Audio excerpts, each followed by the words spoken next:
This is your information course requirements. It's also known as an ICR document. You can locate it in your web advisor, access it so you can spend more time browsing through it and study. But this gives you a little bit of visual information on and a short video for you to navigate through the course. This is your Arts 1316.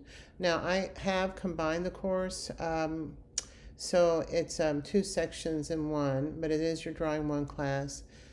Information about your official drop date is important. Now realize that we are in a pandemic and I am operating in a remote in my home office and don't have access to a phone at school. So if you have any concerns that we can't navigate through email, we can set up an appointment and I can talk with you by phone. So just heads up on that. There's also a drop date. There's refund right now. If you decide you're not, this is not the course for you, you still have time to drop and get some money back and maybe get into a different course. These are my office hours, and then if you have, now the office hours are also, it's going to be, I don't just pick up a telephone and I'm here, I'm visible for you, but I'm working in my office specifically at this time, so that at any point you need to contact me via email is a great time to get a pretty close immediate contact back. I can respond. May have somebody else on the phone, but will respond to your email during this frame, this time period. Now, you can submit emails to me at any time through the week, and I will, of course, if I'm in the office, I have a tendency to return those calls ASAP. I especially am going to work closely with you the first 2 weeks to get you started and get you working with your materials and be available during my off hours.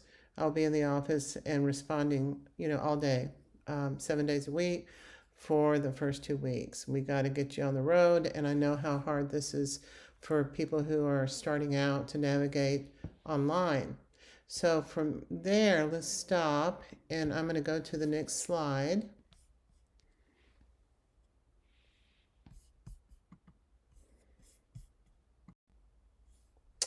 This is information about your district course requirements, the very top, almost disappearing here.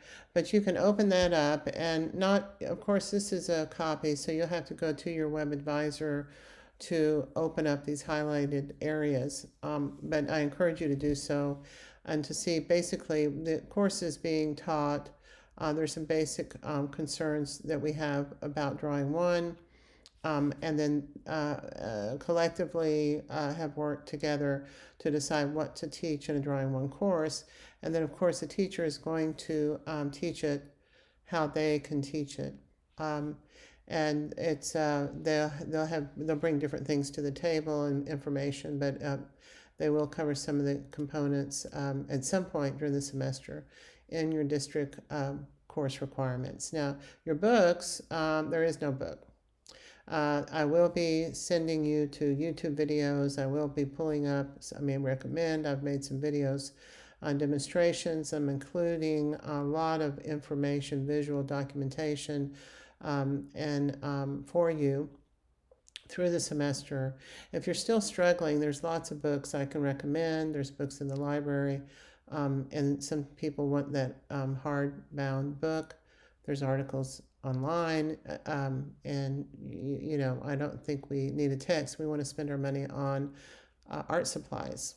The next one has to do with your SAR. If you have a disability and you need some special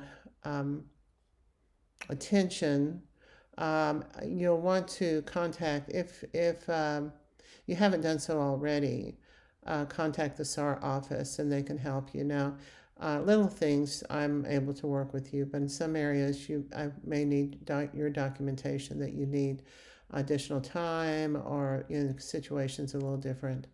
I need that paperwork, so please send it to me if you are an SAR um, person. Campus carry, yeah, we're not on campus. There is a law that was put into place a couple of years ago, so guns can be on campus, but they have to be registered, and there's close scrutiny on that. So not just anybody can walk up with a gun, of course.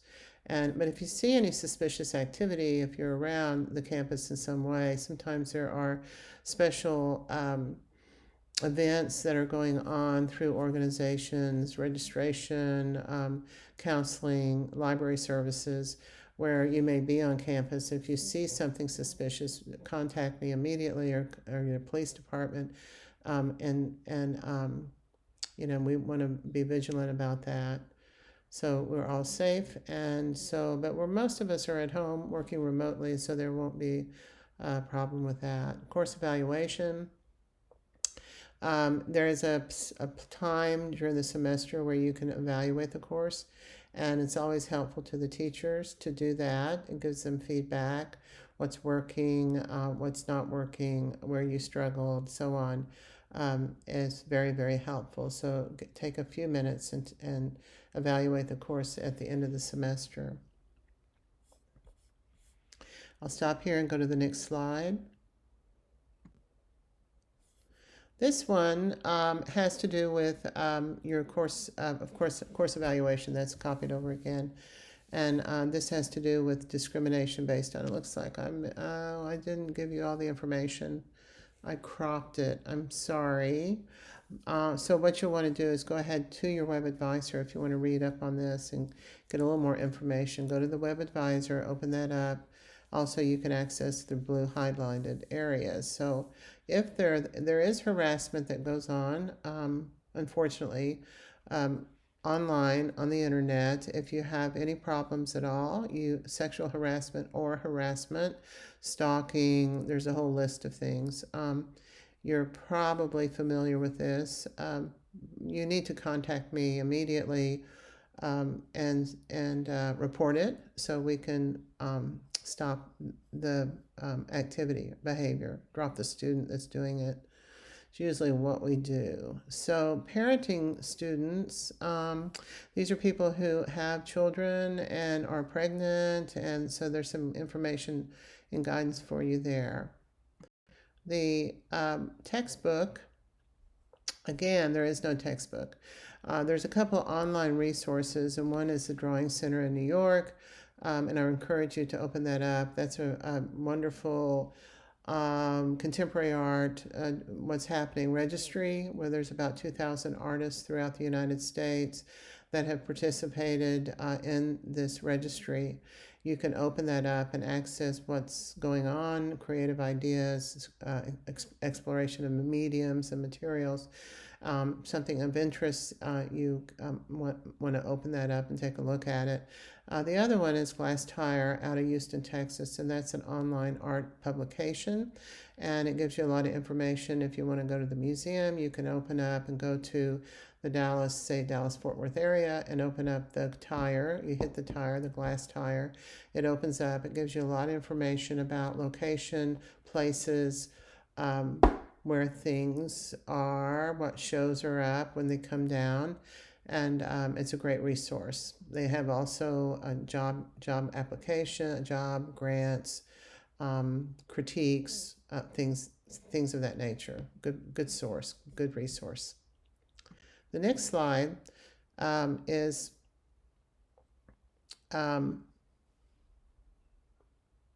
information about your supply list, and it's a list of materials that you can pick up. At the bottom of the page here on the left column is some information about your supplies and locations. dickblick.com, excellent resource, online publication resource that I have used and not had any problems with. They've been very resourceful, very helpful, and reliable. So I encourage you to go that route. Also, ASL Art Supplies, There is a Hobby Lobby in the area, and you need to find out if they're open in this pandemic, and make sure before you go.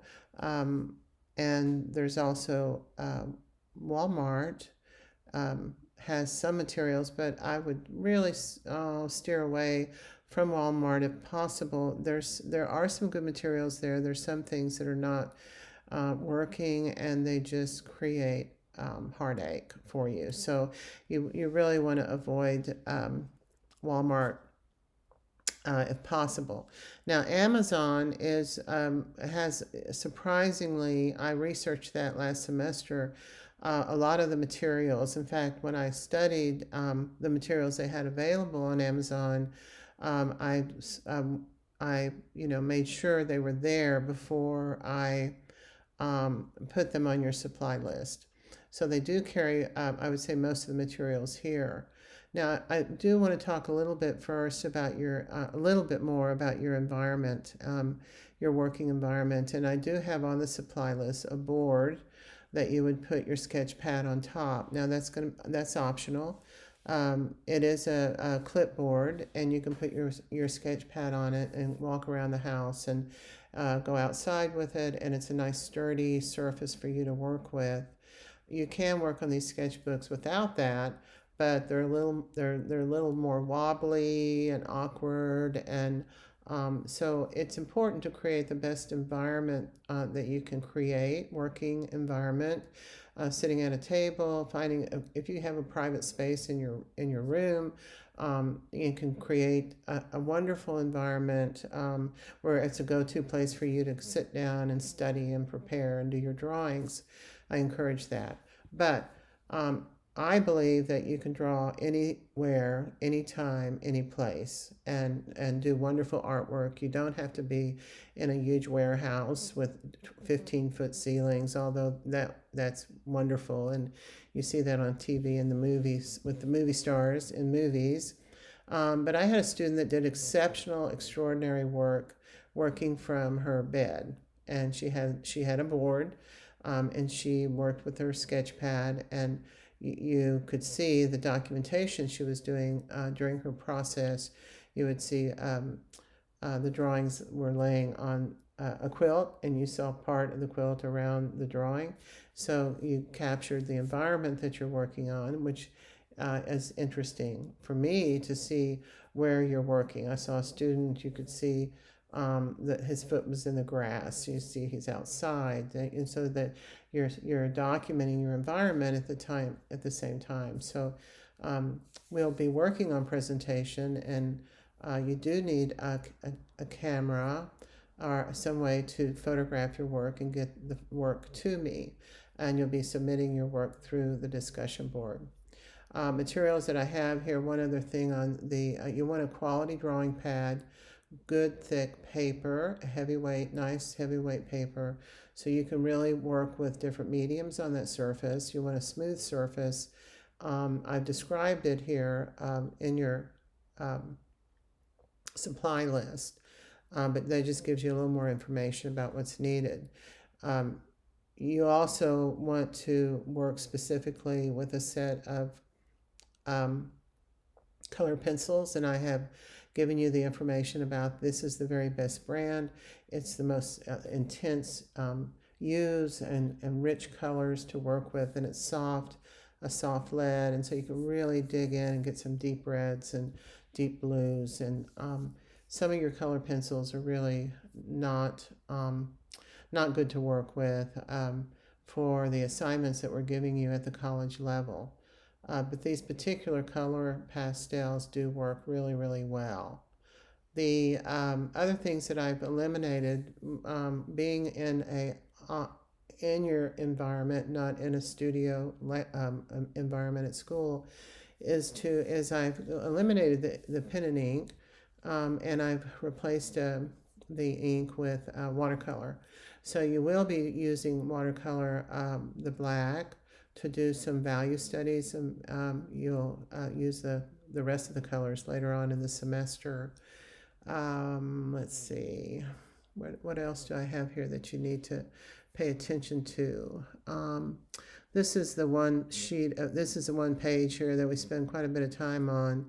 But I believe that pretty well covers. If you have any questions about the materials, you definitely contact me at cynthia.hurt@tccd.edu. And I can give you some feedback on what is listed here. Some of the materials you can substitute, but realize that we need the dark lead pencil, we need the ebony, we need the number 2. These materials fit the assignments. So some of the materials, if you just have a pencil, it's going to be so much harder to capture the requirements that are in the assignment. So do what you can do to get out there and get those materials ASAP. We can start right now with a piece of paper and a pencil. The first assignments can be done with paper and pencil, until you can get your materials in. Just heads up on that. There's a focus, information about what this course is about. And there's on the right hand column is grading, and pretty simple. You turn in work and you receive a grade. Those grades are all averaged equally. They're all as equally important. If it's a process grade, it's a finish drawing. It's an important process, period. So these drawings will average out equally at the end of the semester. So I think I can stop here, and the rest of the information, I am literally splicing my PowerPoint. Some of it is from last semester, some of it is from this semester. So you may hear a change in my voice. That'll be interesting to see what's going on there, how that changes and shifts from one semester to another. Depends on my mood for the day. And we'll stop here. Take care. Read the rest of, keep listening. There's a couple more pages here. Bye-bye. So what we have here is information regarding your course outline. We will be working through this pretty much chronologically. There might be a shift here and there. These are the goals for the semester. Sometimes I will say, let's move forward and go on to value. You guys are doing great with the line. Or I'll say we need to stay with line another week and work on that. So it's built, it's flexible. So we may be moving some things around as the semester progresses. So stay flexible with me, hold on, and we'll move through these. I'm in a timely fashion, and you'll be doing work that will be submitted through your journal, and I look forward to seeing what you come up with. The highlighted areas that you see just below that are some go-to places in the event of some problem that's happening as a result of the pandemic, which is affecting a lot of people. This is another go-to place for you through the ICR information course requirements. And this is your the last slide in this presentation, and this is the Blackboard. When you open up Blackboard, and you go to lessons, it's the column on the right, the content area, and you open up lessons. This is a series of folders that you'll open a week at a time, and it's what you need for that particular unit of study.